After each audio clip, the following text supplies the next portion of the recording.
Lições diárias da Bíblia com o pastor Alberto Adrio.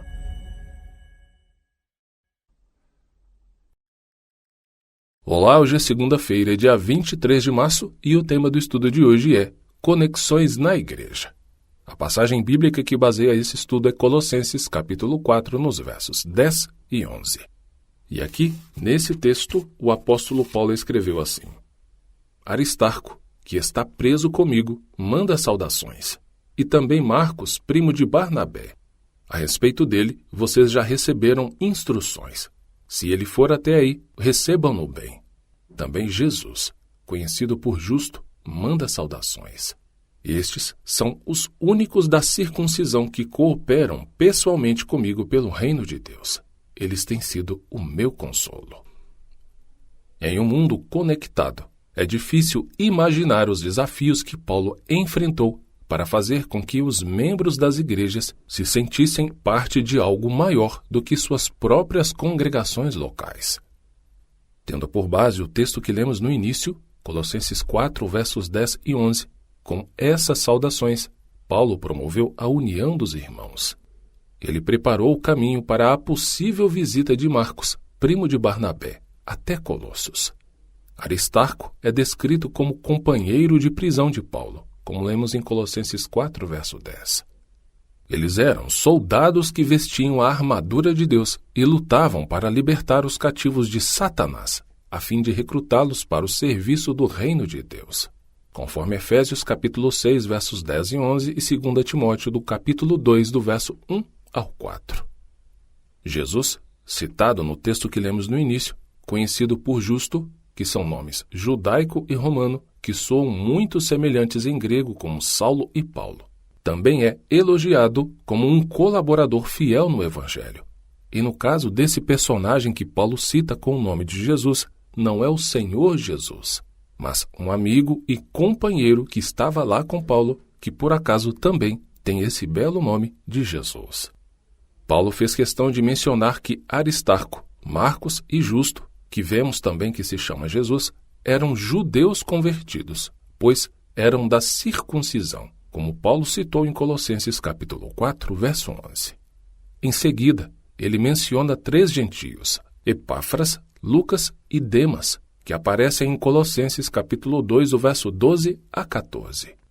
É significativo que, apesar das tensões na igreja entre judeus e gentios, esses irmãos em Cristo trabalhassem juntos com eficácia, unidade e harmonia.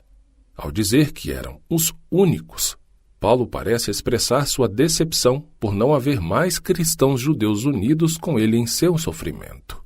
No entanto, é importante notar que nesse tempo, João Marcos, que anos antes havia abandonado Paulo e Barnabé durante a primeira viagem missionária, demonstrou então não apenas lealdade, mas também se tornou um conforto para Paulo, conforme vemos em Atos capítulo 13, verso 13, no capítulo 15 do verso 36 a 40 e Colossenses capítulo 4, verso 11. E esse caso específico de Marcos é muito especial, porque mostra o quanto ele amadureceu e cresceu em sua vida como um ministro do Senhor. E isso nos ensina que todos nós, apesar de nossas falhas, se nos entregarmos ao Senhor, podemos, como Marcos, que um dia decepcionou o ministério, com esforço e dedicação ao Senhor, podemos também nos tornar ministros eficazes do reino do Senhor. E concluindo o estudo de hoje, as ameaças à unidade não são novidade. Nos últimos anos, as forças do mal têm atacado intensamente a unidade da igreja. Essa tensão sobre a unidade pode ser sentida em todos os níveis da igreja. Você pode perceber uma coisa: todas as vezes que um grupo se dedica a fazer algo por Deus, Satanás cria armadilhas, problemas, tensões e, geralmente, situações que vão causar discórdia, briga e divisões. Isso porque Satanás sabe: quanto mais divisão, quanto mais problemas de relacionamento um grupo ou, no caso, a Igreja de Deus tiver, mais vitórias o reino das trevas terá. Portanto, a mensagem é muito clara. Não desista. Não abandone o barco, não abandone a igreja, não abandone o seu ministério, Porque diante da primeira dificuldade, ou diante até de uma séria dificuldade, problemas sempre existirão. E muitos estão virando as costas para Cristo ao abandonar seus ministérios, seja esse ministério na pregação, em dar estudos bíblicos, em ter algum cargo na igreja, em ministrar louvores através da música. Não importa qual seja o seu ministério, o que você faz na igreja ou o que você faz para Deus. Tomando por base a experiência do próprio Marcos que Paulo citou, alguém que um dia no passado falhou, mas não desistiu.